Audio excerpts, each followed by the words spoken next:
Good morning to all of you students. आइए आज हम बात करते हैं अगला अध्याय। ये अध्याय है आपका 20 खाद्य सुरक्षा। क्या? खाद्य सुरक्षा। आइए देखते हैं। खाद्य मतलब खाने का पदार्थ, जैसे फूड है ना, आप जानते हैं फूड सिक्योरिटी। ठीक है, सिक्योरिटी इससे संबंधित ये है आपका यानी आपका खाद्य सुरक्षा। ठीक है, तो ये है आपका खाद्य सुरक्षा से संबंधित। कहने का मतलब है खाने पीने का जो वस्तु है उसका कैसे सुरक्षा किया जाए ताकि लोगों को भरपूर मात्रा में इसका जो है पूरा हो सके। ठीक है, पूरा किया जा सके, है ना। तो आइए आगे जानते हैं खाद्य सुरक्षा के बारे में। बहुत इम्पॉर्टेंट टॉपिक है, इससे क्वेश्चन आना है। ये टॉपिक बहुत मज़ेदार भी है और बहुत इम्पॉर्टेंट भी। ठीक है बच्चों, तो आइए आगे जानते हैं। देखिए, भोजन हमारे जीवन के लिए आवश्यक है। बिल्कुल सच बात है, आप भी जानते हैं अगर हम एक दिन खाना नहीं खाते हैं तो ऐसा लगता है कि चल नहीं पाएंगे, है ना। पर कभी कभी किसी कारणवश या तो हमें भोजन नहीं मिल पाता या हम स्वयं भोजन नहीं लेते। क्या आप भी कभी 1 या 2 दिन भूखे रहे हैं? इन दिनों में भूख के कारण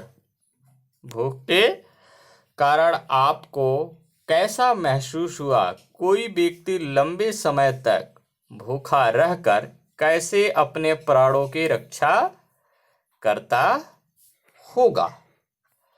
जरा इन बातों पर विचार कीजिए कि किन किन कारणों से कोई व्यक्ति या उसके परिवार वालों को भूखा रहना पड़ता होगा। इन सब बातों पर आप अपने शिक्षक से चर्चा करें। आइए चर्चा कर देते हैं, लोग क्यों भूखा रहते हैं।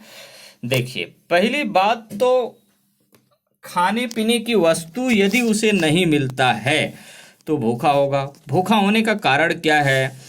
या तो भारत में जैसे मान लीजिए पूरे अगर देश में अकाल पड़ जाता है जब हमारा खाद्य भंडार यानी जैसे चावल का हो गया, यानी खाने पीने का जितने वस्तु है उसका भंडारण यदि खत्म हो जाए तो क्या करेगा? लोग भूखों नहीं मरेगा, भूख के मारे मर जाते हैं। जैसे आप देखे हैं कि जब अकाल पड़ा है या द्वितीय विश्व युद्ध, प्रथम विश्व युद्ध जब हुआ, द्वितीय विश्व युद्ध जब हुआ 1943 में, हमारे भारत में बहुत लोग, लगभग 1 लाख से ऊपर लोग भूखे मरे हुए थे। क्यों मरे हुए थे? क्योंकि उस समय जो अनाज था वो अनाज चला गया था, वहाँ युद्ध करने वाले सैनिकों के लिए ले जाते थे और इतनी महंगा मिलता था कि उनके पास पैसा ही नहीं होती थी कि वो खरीद सकें। और जब खरीद ही नहीं पाएंगे अनाज तो क्या करेंगे? भूखों नहीं मरेंगे। आइए हम एक आध दिखाते हैं आपको, जो है मध्य प्रदेश का स्थिति। वो लोग सोचो क्या खाते थे। अब आपको सुन के और समझ करके फिर दिमाग में ऐसा लगे कि ऐसा भी स्थिति हो जाता है।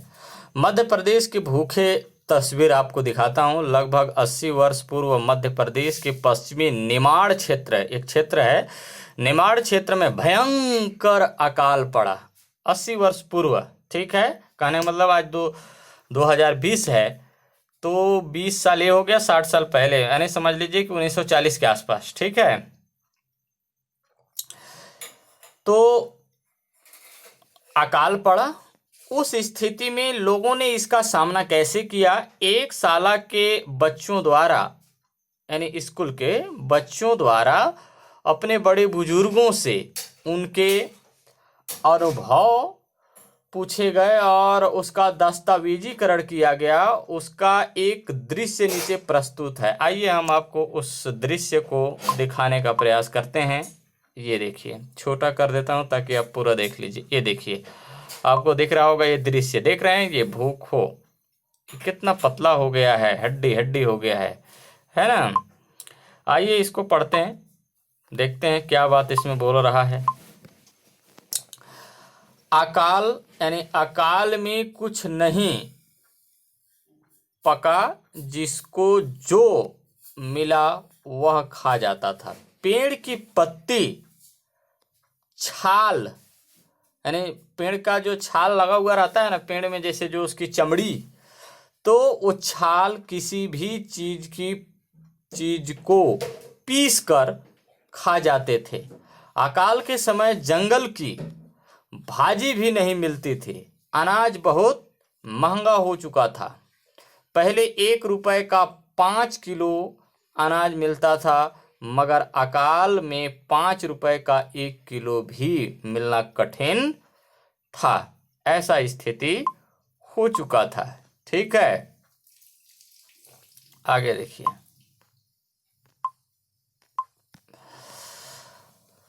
कठिन हो चुका था, इसलिए लोग ज्वार की राबड़ी पीते थे। ज्वार की राबड़ी यानी एकदम पानी में घोल करके पीते थे। यानी राबड़ी ज्वार को पानी में घोल कर उबाल कर बनाया जाता था, यानी बनाया जाता है। और अनाज की कमी के कारण यह राबड़ी इतनी पतली बनाते थे कि जब थाली में लेकर इसे पीने बैठते तो घर की छत के डांडों की परछाई उसमें दिखाई देती थी। पेड़ों के तीनों यानी पेड़ों के तनों के छिलके को बाजरे के साथ पीसकर रोटी बनाकर खाते थे। अनाज बहुत महंगा था। एक मुट्ठी दाना और मटका भर पानी पीकर जिए।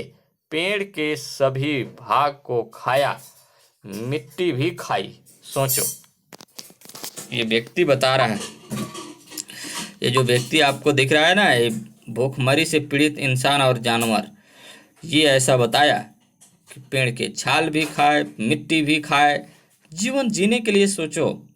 और आप उस अनाज का कद्र नहीं करते हैं। थोड़ा सा बच गया तो ऐसा फेंक देते हैं, लगता है उसका कोई वैल्यू ही नहीं है। लेकिन आप थोड़ा सा उसको सोचने का प्रयास करिए कि अगर उस अनाज नहीं होता तो शायद आप बोल नहीं पाते, आप कोई काम नहीं कर पाते, आप जिंदा भी नहीं रहते। इसलिए बहुत प्रेम पूर्वक और सम्मान के साथ अनाज को अच्छे से खाइए। आप उतने लीजिए जितनी आपकी आवश्यकता हो, उससे ज़्यादा लेकर के फेंकने का प्रयास मत करें।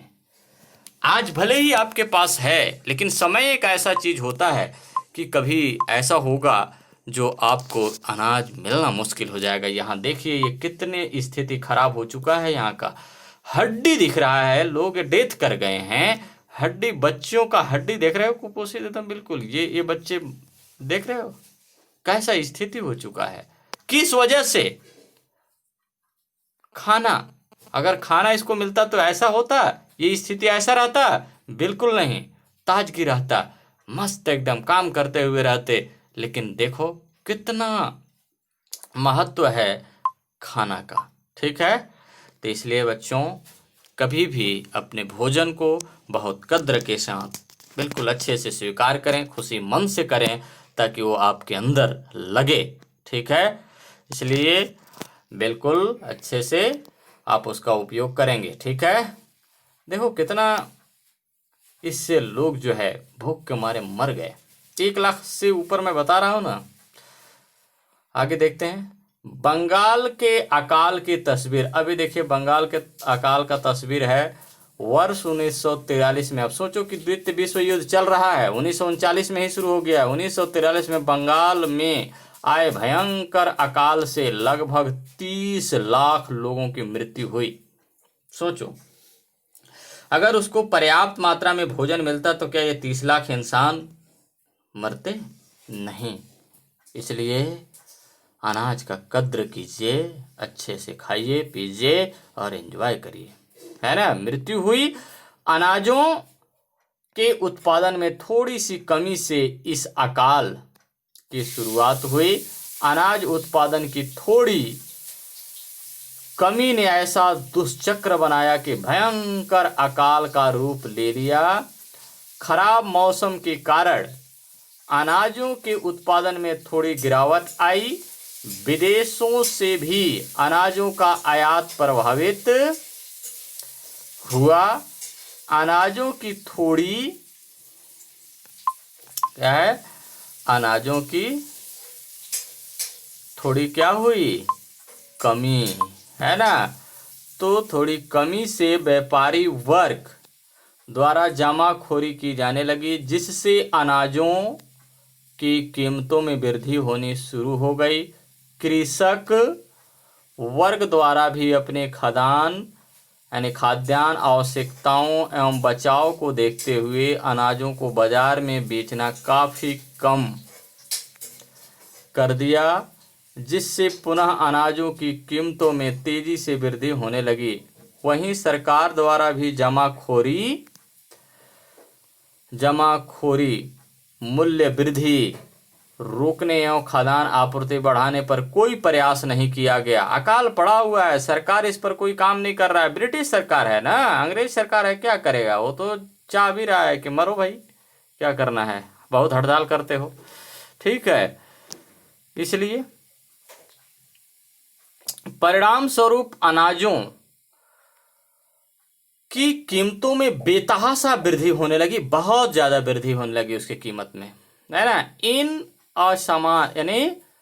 इन आसमान छूती कीमतों पर गरीब वर्ग का कुछ समूह जैसे दैनिक मजदूर, मछुआरे, बढ़ई, सामान ढोने वाले आदि अनाजों की पहुंच से अपनी कम आय के कारण दूर होते गए और अंत में बृहद पैमाने पर भूख से मरने का मंजर शुरू हो गया, ठीक है।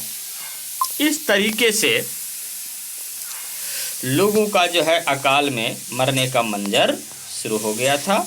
तो बस आज के लिए इतना ही देखते हैं, बाकी अगले दिन हम और जानेंगे, ठीक है। परिचय ही सही। तो आइए बस इसमें एक क्वेश्चन आपको मैं दे देता हूं कि खाद्य सुरक्षा क्यों जरूरी है। अगर खाद्य सुरक्षा बचा करके रखा जाता तो शायद अकाल में सरकार इस पर एक्शन लेकर के और बंटवा देता, तो लोग 30 लाख जो मरे थे इतना नहीं मरते। अब आपको मैं एक क्वेश्चन दे दिया हूं कि खाद्य सुरक्षा क्यों आवश्यक है, इसे स्पष्ट कीजिए, ठीक है। बाकी हम अगले दिन और देखेंगे, आज के लिए इतना ही, ठीक है। धन्यवाद।